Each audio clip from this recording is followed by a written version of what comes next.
All right, everybody, what is up? We are back with episode 3 of The War Room. I am your host, Keith Corbliss, along with my awesome host, John Moynihan, a.k.a. J-Mo. What's going on? Man, we got a good one for the listeners today and YouTube watchers. Little introduction here. Hailing out of Westchester, Pennsylvania, he was drafted in the 33rd round by the Braves out of high school. Decided, you know what, that might not be for me. Attended the University of Miami. Let's fast forward a little bit to the 2019 summer of 2019. He pitched for the USA Baseball Collegiate National Team through 12 innings to the tune of a 2.25 ERA and a 154 opponent batting average. We'll carry that into the 2020 season. In a shortened 2020 season due to coronavirus, he pitched 4 games, throwing 25 and 2/3 innings to the tune of a 3-0 record, a .82 ERA with 38 Ks. He was a 2020 Golden Spikes preseason watch list. He was named Collegiate Baseball All-American second team and was clocked as high as 98 miles an hour on his fastball this season. And all that collective got the Rockies to take him with the 46th overall pick in this year's 2020 MLB Draft. Please welcome to the podcast, Chris McMahon. Chris, how are we doing today? Good. Doing well. Thanks for having me, guys. Appreciate it. Thanks for coming on. Fun, exciting. Absolutely. So, Chris, what have you been up to so far during the quarantine and whatnot? Yeah, I mean, besides baseball and kind of working out, staying in shape as much as I can, definitely hitting the golf course a lot. There you go. Doing that about 3 times a week, especially in the big swing of the summer when it was hot out basically every single day, and just go hit the course in the afternoon, get my throwing in in the evening before the sun goes down, and then get home for dinner. So that's kind of been the schedule. That's been the routine. Glad sports are back on. Glad stuff's getting back in the swing of things and giving me stuff to do. But, yeah, we're making the most of it during these times. Nice. Doesn't sound too bad. Yeah. So let's just kind of hop into a little bit. So obviously you were, a draft pick out of high school by the Brewers. It was, a lot of, it seems like a lot of guys in the back end of the draft, once that, especially out of high school, the college, offers are there, you kind of banked on yourself, it seems like, to raise your draft stock. Obviously a good move because you got picked 31 selections higher. So one of the things I want to kind of get at a little bit is maybe, was that your initial thought that, I'm going to go to school for a few years, work on my draft stock, improve my pick? And then also, kind of, why'd you choose Miami over all any other offers that you had? Yeah, well, my initial thought out of high school, honestly, I wasn't 100% definitely going to college. I mean, me and my family definitely, education was high on our list, obviously, and going to school and doing that was very important to us. But depending on the situation and what happened, I maybe would have gone out of high school depending on what happened. But obviously, kind of like what you guys already touched upon, it was late in the draft, very late. And kind of like you said, I was banking on myself to get better, put the work in when I got to college. And obviously worked out 3 years down the road. That was the plan. And I'm really happy it did. And to kind of touch upon your question, why Miami? I mean, came down to a few schools. Some schools locally up here, which for me was cool. Obviously, some people like to stay home, but for the game of baseball, you can't stay home. You can't stay in the Northeast. It's tough. For sure, yeah. With the winter, the cold, just the weather year round. People might say it's not a really good reason, but for me it was. I got to play baseball every single day in great weather. It really does make sense when you think about it, though. Is that you have the opportunity to play every single day, year round, compared to when it gets colder up here, like where we are right now. It's starting to get chilly a little bit right now, so it definitely affects. Yeah, and up here north, they're doing a lot better with the facilities and being able to accommodate when it is cold outside and stuff like that. But for me, I mean, you can't really replicate outside baseball in 70+ degree weather. It's tough, and when you're continually playing indoors, it just feels weird. It's not the same. So Miami's got that winning history too. I mean, it's one of those programs where it's right up there with some of the SEC schools. ACC is obviously great at conference as well. And when I was getting recruited by them and stuff like that, they had the number one team in the country. They had Zach Collins. They had Brandon Garcia. They had Willie Abreu. I mean, Brandon Lope. I mean, that team was stacked. They were going to Omaha, top 3 program in the country the whole year. So for me, I wanted to go somewhere that obviously was going to give me a chance to go to Omaha. I mean, when you play college baseball, that's your goal. That's your ultimate goal. That's what you want to do. Sure. And I felt like that school, out of all the schools that gave me a chance, was going to be the best chance to get to Omaha. Of course, yeah. And going back a little bit too, obviously being a later round selection out of high school, when did it kind of click for you that you could kind of take baseball a lot more seriously and potentially play at the professional level? I'll be honest, at a pretty young age. I'd say going into high school is kind of indicator of that I knew I was kind of a next level, if not a whole nother level above the people around me and the players I was playing with. Going into 9th, 10th grade, I played multiple sports. I played soccer, basketball, and baseball my whole life, all the way through high school. And ever since I was in 6th, 7th grade, though, like I knew it was baseball. Like I did the other sports for fun. I did the other sports because I was pretty good at them. But ever since I was like 14 years old, like I knew baseball was my thing. I knew baseball was what I wanted to do. And because I knew that was kind of the biggest gap that I was best at in that sport. And I rode with it, and I loved it. Obviously, loving the game, it has to come with it. And baseball was my favorite out of the 3 as well. So it all kind of worked out. Of course, That's yeah. awesome. So like, obviously, you know, you able to, bet on yourself a little bit. You worked on your draft stock. Kind of what was draft day like for you, I guess the second time around? And kind of like, can you give us like kind of like what it was like and like what kind of like the details that go into the draft, maybe once you get the call as well? I don't, just give a little insight into that, what that's like. Yeah, so draft day, I mean, obviously it's very exciting because the whole season got canceled, obviously, and all I was waiting for was draft day. That's the only thing I was looking forward to. It's the only thing that was no sports were on, nothing. So for me, draft day was the day, and it came around, and obviously it's exciting. It was nerve-wracking during the time.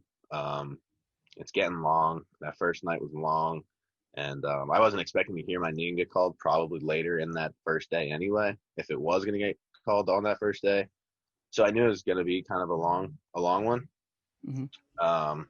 And obviously it made it even a little bit longer. I had to wait till the next night, but getting that phone call, I mean, my advisor, my agent, I guess you could call him now. My agent just calls me and going into the second day, he gave me a few teams. He goes, "You're going to get picked early today, probably within the first 10, 15 picks is my guess. The latest you're going to get picked is by the Rockies at 46. They have told me that if you fall to that pick, they are taking you." So I kind of knew that going into the second day. And it got to them, and I kind of knew. My agent called me called me again. He said, "They're picking you right here. Watch the TV." I said, "Okay, sounds good." That's awesome. Went back in the living room, and yeah, kind of all happened. I had a bunch of my friends there from high school, my grandparents, my parents. So yeah, it was a pretty cool moment. That's awesome. Yeah. Going, I guess, a little bit further into the draft process, obviously you getting told, the Rockies are taking you at this pick at 46. Did you have any time to like interview or Zoom with them to kind of have them get to know you, and then like kind of give us a little bit of insight into, does the interview process in your mind, does that make a team really decide this is our guy?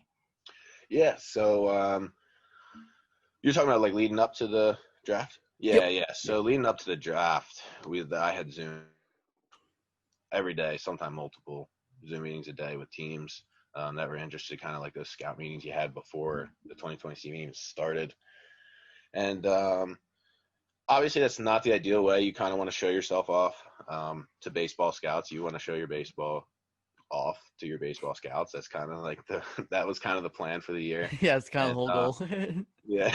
So it obviously all kind of adjusted as you're going through it. Now you're kind of doing interviews, and you're kind of just hoping they're going to pick you for who you are, and what they have on you on the baseball field is what they have, because they can't get much more, obviously, because the season was done and canceled. So it definitely was a little different doing the interview process. So Yeah, you did kind of have to be on top of your game for those interviews. They could tend to get to an hour long and stuff like that. But yeah, it was definitely an adjustment that I had to make going into that draft. It kind of seems like, based on kind of what you're saying, is that due to, them not being able to see, you know, you up close, on the mound, it kind of seems like, obviously you kind of reiterated this, but, the interviews was kind of, more so, the percentages lie of importance now. The interviews kind of were like right up with how your tape was and stuff like that during the season. Yeah, That is definitely. pretty crazy. Yeah, definitely raised some value to it. So obviously, you kind of touched upon this a little bit. Unfortunately, you didn't get to have your first, minor league professional season, because of COVID, obviously. So one of the things I want to say is, like, what are you kind of looking forward to for next season? What's kind of your expectations of, like, where you think you'll start out, due to, usually, a lot of the college kids and high school guys go straight to rookie ball. And then, since you were, a junior in college when you left, most go to, short season A, low A, whatever, high A, Yeah. around that mark, right? Mm-hmm. Where do you kind of see yourself next season? What kind of your expectations for your first one, and kind of what's your biggest adjustment as well? Yeah, it's a good question. Honestly, my expectation of where I'm going to start, I'm not going to try and like worry about that too much. At the end of the day, I still got to go from level to level and try and improve over these next few years. Obviously, you want to start as high as you possibly can. For sure. But my expectation is just being ready. Make sure I'm ready when it comes. Obviously, it's been a long year. It's been a tough 2020 for a lot of people. And just when that time's come, whether it's maybe the end of this year or if we got to wait till spring training in February, just being ready, making sure I'm ready, making sure my arm's ready, physically, mentally. And I think that's been the toughest part of this year. It's been a long time, and it's a lot easier said than done. But that's just the main focus, being ready. Obviously, I don't think I'm going to be mid-season form when I come back and I'm pitching. Obviously, I'd love to be. Everyone would love to be. Mm-hmm. It's going to be tough. I've faced live hitters, but it's just like on the side for fun. Like nobody's in the like live competitive baseball. It's been a while. Yeah, this whole season just it's a huge adjustment period, basically, because you just can't get the same working as you did, year before. Yeah, so it's tough. My expectation for myself is just making sure I'm going to be as ready as possible. That's it. That's awesome. What are you kind of looking forward to the most, in the minors? Are you excited for, kind of meeting new teammates, stuff like that, facing, professional competition for, really the first time? Yeah. I mean, obviously, getting that competitiveness to another level is going to be great, seeing how I compete against them and kind of see how I match up. But yeah, meeting new guys, meeting new teammates, just meeting the Rockies organization, coaches, players, staff, everybody, because I haven't even been able to do that much either. I was able to go out to Denver and sign and do some things and do the when they drafted me, but I only got to meet a few people. I didn't get to meet very many players.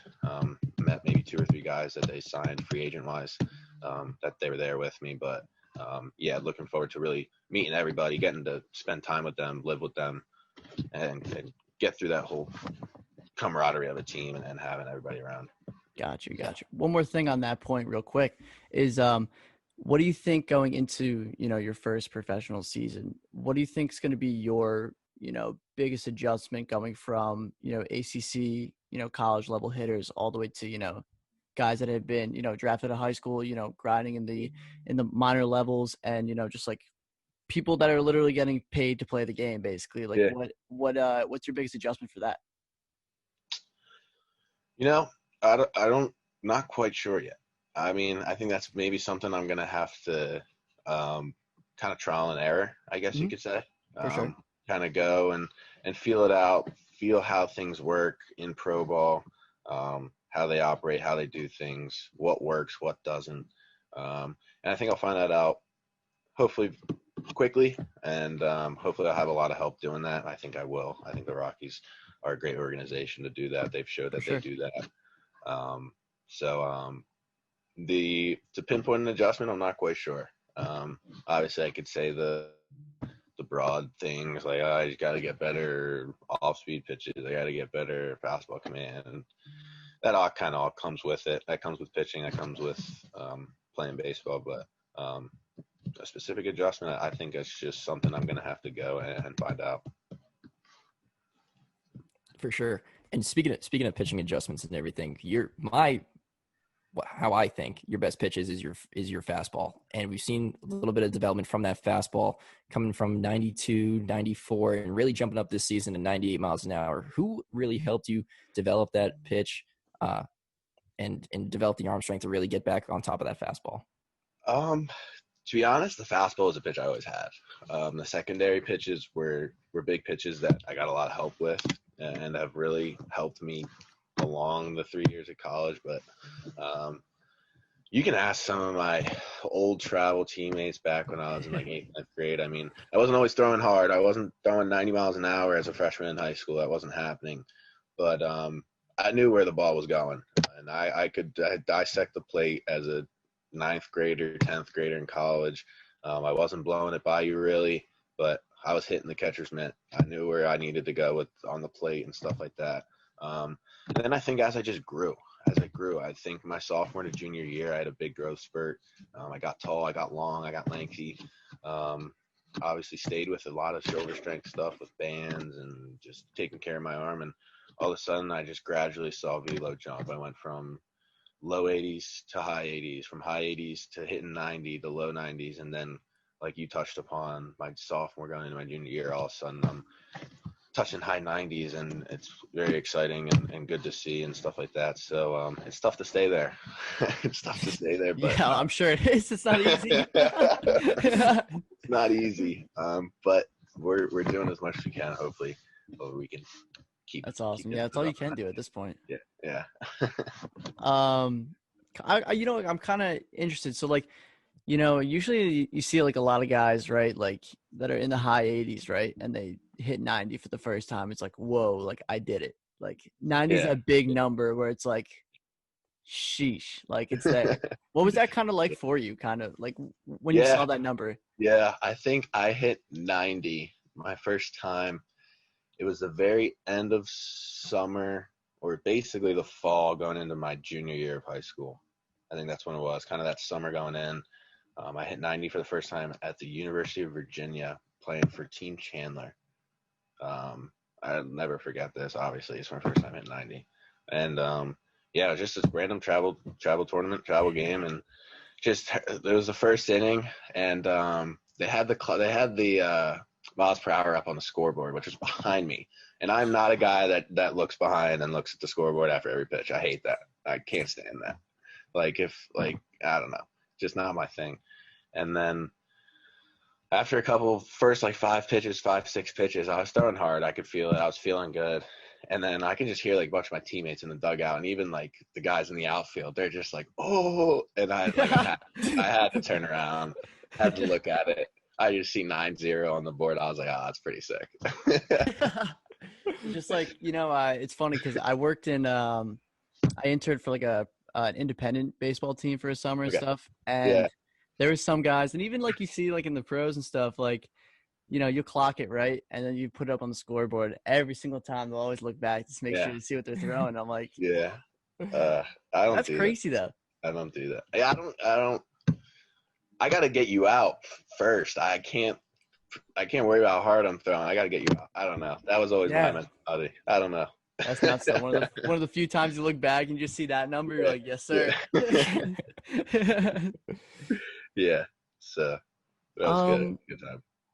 So one of the things I want to talk about is, like you said, we were talking a little bit, is how, the Miami teams, when you were getting recruited, like we're kind of loaded, right? Yeah. I mean, you guys obviously had a pretty damn good year this past year before COVID unfortunately hit. And you were obviously one of the main pieces for that. So what was it kind of like, you guys did have a lot of, MLB talent coming out of this year's draft and also next year's draft with Slade Ciccone. I'm not sure if I'm saying that right. Freddie Zamora, and then Adrian Dale Castillo, obviously he's a big 2021 prospect as well. So kind of what was that like, playing with those guys every day? And like, did you learn anything from them? They take some things from you? I think obviously they're hitters and I'm a pitcher, so it's a little different with Yeah, the yeah. game of baseball and the tools and the skills. But the way you see those guys, and I think they do the same thing with the pitchers. I think it's a little vice versa, but you see the way we work at each other's craft, and you see how they show up to the field every single day and they get after it. And you need that in an entire locker room to keep you going. It's very tough to keep doing this on your own. That's why 2020 has been tough, because everyone seems to be on their own, and it's tough to Yeah. do all these things on their own. But when you're with great players, like you said, that are highly touted and looking to be drafted very high in the draft, they know what they're doing. Obviously, they know what they're doing. I know what I'm doing. Slade knows what he's doing. Freddie knows what he's doing. But you feed off of each other the whole year. That way you don't slack. Nobody slacks. And then you get those core guys to do that. And then all of a sudden you have the whole team doing it. Yeah, right. It kind of just rubs off on everyone And else, seeing that like and winning it's just, mindset, put that work in. and it's great. And it's great. And that's kind of what you want. But, yeah, and just another thing, facing those guys. I mean, facing those guys in their squads. Del Castillo. Oh, Freddie, for sure. watching Slade pitch. I mean, you just learn from them, and you learn how to get Adrian Del Castillo out, however hard it might be. Yeah, right. Like it at times it seems impossible to get that kid out, but whether you're facing him in a tough at bat or you're watching one of his tough at bats against Slade or Van Bell or whoever it was, you're picking ways to, how can I get this kid out? Maybe Freddie, how can I get him out? How does Slade use his pitch, his strength in this count? How does he do this? It's all together, and I think having those teammates with such great talent and facing them and just watching them go about their business every single day, kind of just up my game. Yeah, for sure. Yeah. All right, Keith, I think that might do it for the baseball questions that we have. Should we get into some more of the lighthearted, some rapid fire stuff going on? Yeah, for sure. Let's do it. All righty. So, Chris, we know that you're a Phillies fan. Who was your favorite Philly growing up or best Philly moment? Chase Elliott's favorite player, for sure. Favorite moment, got to be when they win the World Series. I was there in 2008. Oh, yeah? When Brad Lidge threw that last pitch, got down on his knees. Yeah, I was in the upper deck with my dad. I was in 4th grade, and along the right field line, we were kind of up there, and I was there for every single home game that postseason, the entire postseason. Yep, my dad has season tickets basically my whole life, so I've been to the bank quite a number of times. Second home. I know that stadium like the back of my hand, literally. Yeah. And I would say those are my 2 favorite moment and favorite player. It's got to be Chase Utley and when they won the World Series, and Victorino's grand slam against CC Sabathia back then. Hey, come on now. Yeah. Come on now. Brett Myers forced the walk, and then Shane Victorino. I'm a big Yankees guy. Come on. Yeah. We got you guys in 09, He was on though. the Brewers at the time, so it's okay. Oh, yes. Yeah. So what kind of, Miami, I'm sure has a lot of good food. What's your, favorite place to eat over there? Chicken Kitchen is one of my favorite spots. My teammates will tell you I used to go there sometimes twice a day over the summer. Sometimes twice a day. I'm not even kidding. They have really good chops is what they call them. It's like yellow rice. You can get brown rice if you want, but it's like yellow Cuban rice, grilled chicken just chopped up on top. I put sour cream, guac, get some barbecue sauce in there, mix it all together, and it's really good. And then they got what are some good Cuban snacks they got down there? Empanadas, croquetas. I don't know if you know what croquetas are. They look like mozzarella sticks. Okay. They literally look like mozzarella sticks, but they're not filled with mozzarella. They have you can get ham or chicken. I like the ham ones. It's it's almost like stuffing with ham in it inside a mozzarella stick. It's kind of what that's kind of the closest description I can give it, and it's really, really good. Yeah, it sounds pretty damn good. Yeah, it's really, really good. Which ball player, hitter, alive or dead, would you like to face, and how are you attacking them?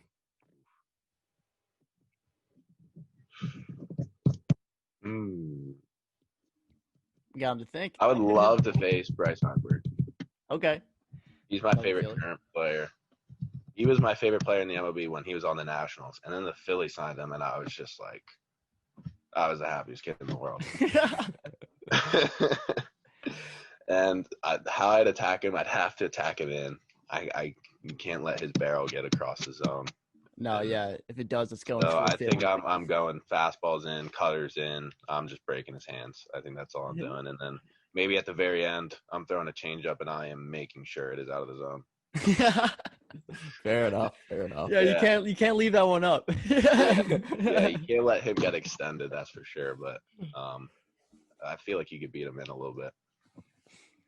So another question we got, if you had to model your game after someone in particular, who would you think it would be? I love watching Jack Flaherty on the Cardinals. Stud. I think he's got great stuff. Yeah, I think he's a guy I like to really compare myself to. Being a Phillies fan, love watching Nola. I don't think my stuff is very comparable to him. He's got nasty two-seamer, true curveball. I don't really throw any of that stuff, but you just learn from them and just the way they throw on attack hitters. There's so many guys. DeGrom. I mean, Bieber, Cole. I mean, these guys are just shoving this year. Bauer. I mean, the list goes on. I don't know if you saw about DeGrom. DeGrom the other day. I don't know if you saw about DeGrom, but DeGrom the other day hit like 102 miles an hour. Yeah. I was like, that's nuts considering he came into the league throwing like 93. Yeah, he's throwing 102, and then he'll throw his 93, 94 mile an hour cutter slider in there too. It's like Just like okay. take it. See if you can hit that. He's a cheat code. He really is. He really is though. Like 94 mile an hour sliders. Like what? Oh yeah. It was like I think in the same game, you're thinking through a 102 fastball, 95 slider, and I think a 90 mile an hour changeup. I'm like, how on earth do you hit any of that? It is crazy. And especially because he throws all strikes, so it's like, all right, he's just toying with you. If he throws out of the zone, he's throwing out of the zone for the reason. Yeah. One big debate in the baseball community, and this could sway either way. Are you Team Rawlings or Team Wilson? Team Rawlings. Team Rawlings all the way. Right away. Okay. Our buddy Jake. I don't hate Wilson. I don't hate Wilson. I've been a Rawlings kid, and since I've been getting Rawlings gloves forever. Before I got to college, and then I got to college. Miami was big Adidas, and we got Adidas gloves my freshman year. Not a fan of those. Mm-hmm. They make great footwear. They make great cleats, good clothes. Gloves, not their thing. And then we went to Wilson my sophomore and junior year. I love A2000s. I like Wilson gloves. They're fine. I just something about Rawlings. I just love Rawlings. Really do. Just a comfort. Yeah. Jamin, we got to keep a tally for every episode and to see how many people line up that way. I know. Well, Jake said he was Team Wilson, right? I think he was Wilson, so I think it's 1-1. He was. Yeah. Okay. So we'll we're keep a 1-1. tally for every episode. All right. Well, we got another tally for now. All right. Yeah. Chris, are you a big Mexican food guy? Yeah. I eat Mexican food. Okay. Yeah. Qdoba or Chipotle? Oof. And what's your order? I go to Chipotle more than Qdoba because I feel like Chipotle, like in my area, is just more popular. It's hard to kind of find a Qdoba. I do like Qdoba a lot though. I can't say one's better than the other. I don't really know. I will say I go to Chipotle more, but I do like Qdoba. I get a burrito most of the time. I like rice, chicken, queso, guac, cheese, sour cream, and a little bit of mild sauce in there. Maybe medium. There you go. There we go. Sounds good. All right, so we're still kind of tied again, 1-1 still. Yeah, we got 1-1. Actually, no. Okay. Well, yeah. All right. Yeah, we got 1-1. Last question for the rapid fire. What is your go-to favorite sports movie? Ooh, sports movie. Sandlot. Yes. Sandlot. Classic. Yes, yep. I love the Sandlot. Oh, That's That'd be great. You can't beat it. Of course. Yeah. All right. All right, guys. Chris, it's one more question. Kind of, what are you looking for in the short? What are your short-term goals, and obviously maybe some of your long-term goals for 2020, 2021, and beyond? Yeah, I think 2021. I think it's just learning as much as possible, being a sponge, essentially, learning from people that have been through the process, have gone through pro ball a little bit, get my feet wet, get going, and then obviously long term is getting to the big leagues as fast as I possibly can. I mean, that's kind of why you play the game. I didn't play to be a minor leaguer. Nobody really does. Nope. And not that there's anything wrong with it. You got to go through it, obviously. And big long-term goal, obviously, win a World Series. I mean, for sure. Yep. You want that big ring on your finger. So great answer. Yeah, kind of got gypped out of it with my chance to Omaha my junior year, especially with a good-looking team. It's disappointing, honestly, every time I even think about it. So we're going for that big one now. That's awesome. Sure. That's exactly what I like to hear. Yeah. Absolutely. Well, guys, I think that wraps up this episode of the War Room. This will be up on Friday at some point, probably at noon.